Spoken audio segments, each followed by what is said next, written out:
Selamat sore, perkenalkan saya Adolf Fernando. Di sini saya akan menjelaskan Project NYC Taxi Database Analytics melalui file readme.md.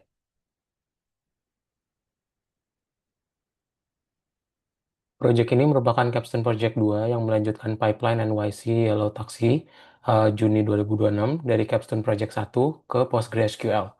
Data mentah berasal dari file Parquet dan CSV Taxi Zone.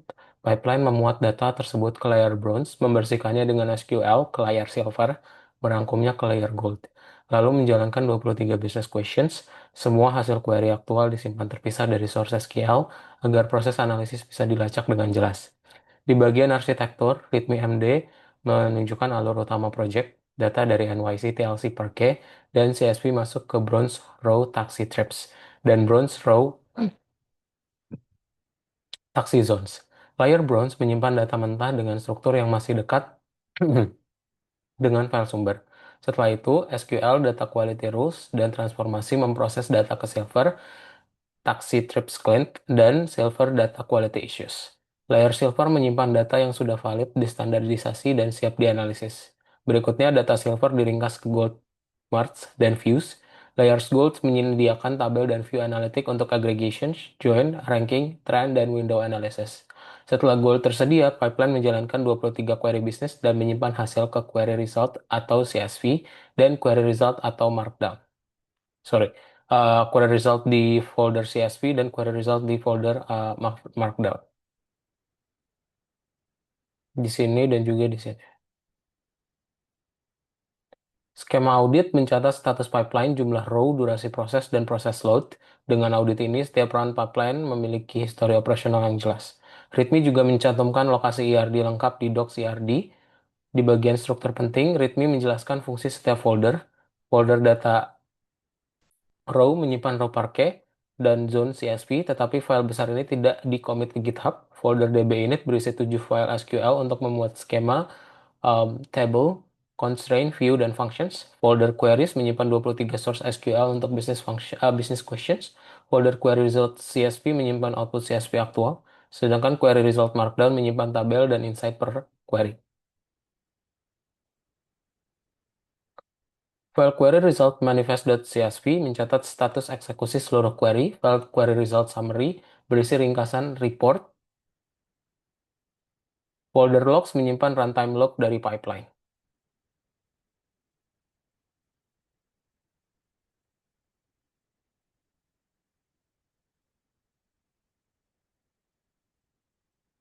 Bagian prasyarat menjelaskan kebutuhan environment. Project membutuhkan Docker desktop dengan Docker Compose version 2.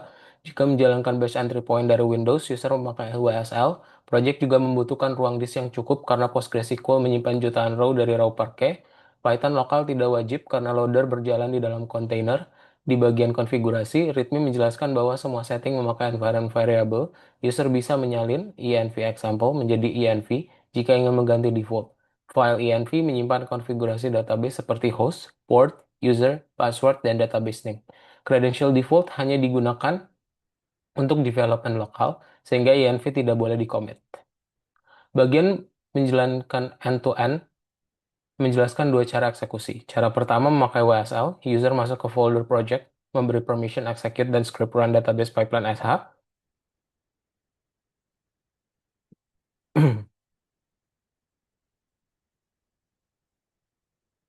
Lalu menjalankan struktur tersebut, cara kedua memakai Docker Compose yaitu menyalakan database build image pipeline, lalu menjalankan container pipeline. Saat pipeline berjalan, prosesnya berurutan. Pipeline memastikan raw file tersedia, membuat skema dari tabel, memuat raw data ke bronze dengan batch dan PostgreSQL copy, menjalankan data quality rules, melakukan transformasi SQL ke Silver, membangun gold marks dan views, menjalankan 23 query business, lalu menyimpan CSV, markdown, manifest, summary audit, dan log. Di bagian menjalankan query, README menjelaskan bahwa semua query otomatis dijalankan oleh pipeline.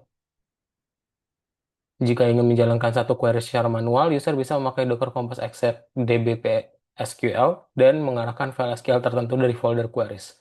README juga menyediakan perintah untuk masuk langsung ke PostgreSQL database NYC Taxi Analytics. Bagian idempotensi menjelaskan cara Pipeline mencegah duplikasi. Browse memakai primary key source file, row number. Loader mengecek jumlah baris source berdasarkan metadata parquet.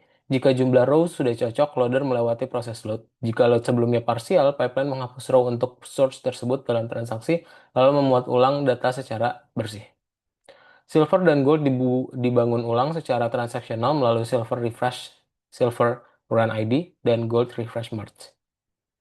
Dengan desain ini, pipeline bisa dijalankan berulang tanpa mengandalkan trip atau ward. Setiap eksekusi tetap membuat audit run baru agar histori proses tetap lengkap.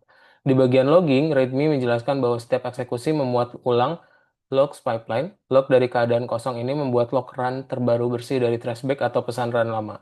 Log terbaru menampilkan URL, path, ukuran raw file, metadata, waktu mulai, waktu selesai, durasi, dan bahkan sampai ke status akhir pipeline.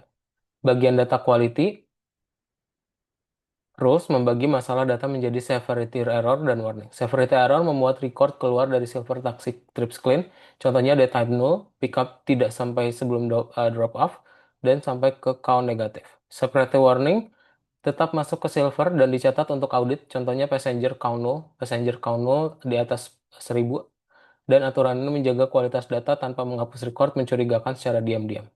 Di bagian Gold, Mark, dan View, README mencantumkan 5 output nama. Um, dan dari sini, physical mark refresh setelah silver. Bagian business questions menjelaskan cakupan 23 query. Query tersebut mencakup valid trip, revenue, dan juga sampai ke dataset yang semuanya sama.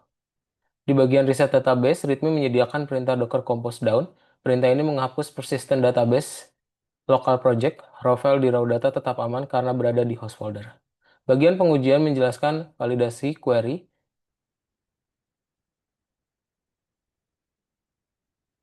Dan yang bagian akhirnya adalah keseluruhan dari README ini itu memberitahu bagaimana keseluruhan proses dari project yang bisa digunakan.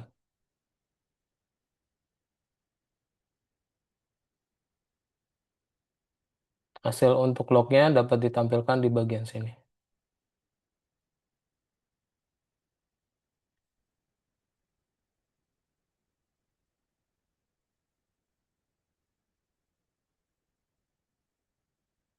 Terima kasih.